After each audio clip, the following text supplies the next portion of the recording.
Bei mir ist jetzt Mickey Fulp im Interview. Er kommt aus den Vereinigten Staaten, ist Newsletter-Writer und ich habe ihn hier auf der PDAC getroffen. Hello Mickey. Good to meet you, Robert. Good to meet you. How are you today? I'm very well, very busy at PDAC with many people here. I think there must be something on 30,000 mining professionals from all over the world. Which companies do you like at the PDAC? Well, I have a criteria for companies. I run a sponsorship-based model in my website, and I offer free subscriptions. So by doing that, I am able to get much wider readership because I do not charge. So I evaluate companies on the basis of 4 key criteria: share structure, people, and projects. So I'm looking for a very tightly held share structure. I'm looking for people with success in the business, have done this before and have had success. And finally, I generally look for a flagship project. And those 3 key criteria then lead to the final cut, which is are these companies undervalued with respect to their peers? Okay, ja, Mickey erzählt mir, dass er seine feste Investmentkriterien hat, die er an 3 Punkten festlegt, wie zum Beispiel Flagship Projects, eine enge Aktionärsbasis und natürlich die Menschen. Das sind die wichtigsten. Das Business-Team muss perfekt sein, damit es zu einem guten Investment kommt. What are your top picks here at the PDAC? Well, I generally work in commodity space, so I like copper oxide deposits, I like open pit heap leachable gold deposits, I like open pit or ISR uranium deposits. Okay. So, do you prefer some countries or regions? More in Asia or more in the U.S.? I am based in the U.S., so I'm somewhat America-centric, if you will, okay. but I've worked probably a third of my career in Latin America. I speak Spanish, so most of the companies I cover are Latin America or North America, but I do cover one company, Aprendo Minerals. I don't know if you're aware of it. They are operating in Kosovo and Portugal and recently in Eastern Germany. Okay, do you have the symbol for us? AVU on the Venture Exchange. It's a prospect generator.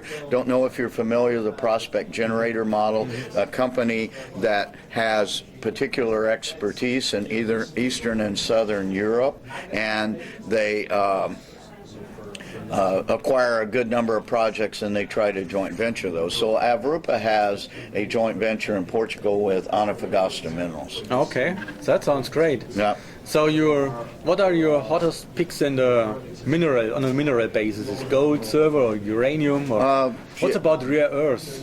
Well, I was very early on in the rare earth sector, and since you mentioned rare earths, I also cover a company in Scandinavia and Sweden called Tasman Metals Limited, which is one of the more advanced rare earth companies.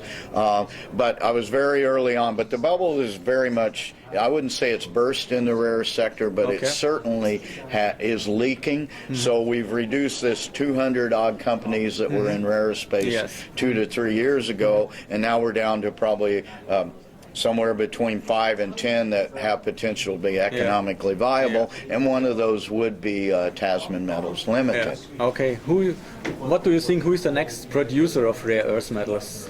That's hard to know right now. I think, let me back up and say, no, that's not hard to know because it's going to be Molycorp. Yeah, Molycorp. Molycorp is the newest producer. The one behind that would be Linus. Okay. The companies I got involved with very early on were Avalon, Tasman Metals Limited, Quest Rare Metals, and Rare Element Resources. I currently cover Quest Rare Minerals and Strange Lake, but all these rare companies have challenges, and they're, other than Linus and Molycorp, there's probably all still 3 to 4 years away.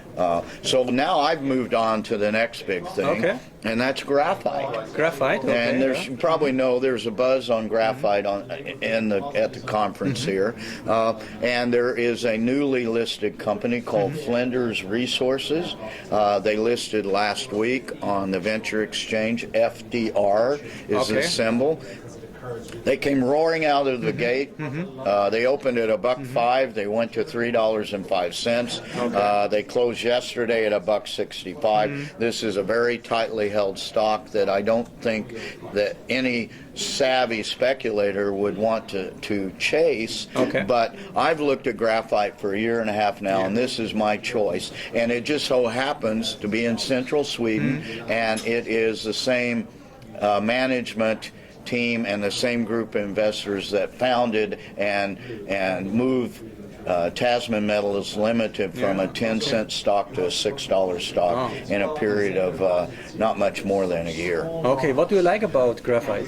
Well, it's once again controlled by China. There's a shortage, particularly in large flake graphite. It's used in many industrial processes, well over 1 million tons a year. A number of small mines, so there is space for many more mines. The deposits tend to be small. They tend to be scattered all over the world.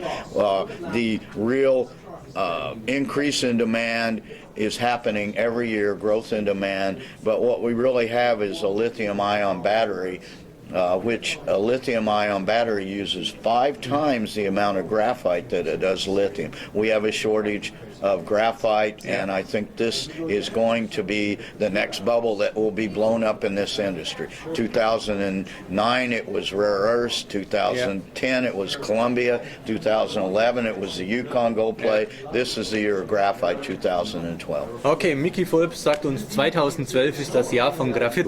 Vielen Dank für das Interview, Mickey. Well, thank you very much. It's a pleasure, Robert. Pleasure to you.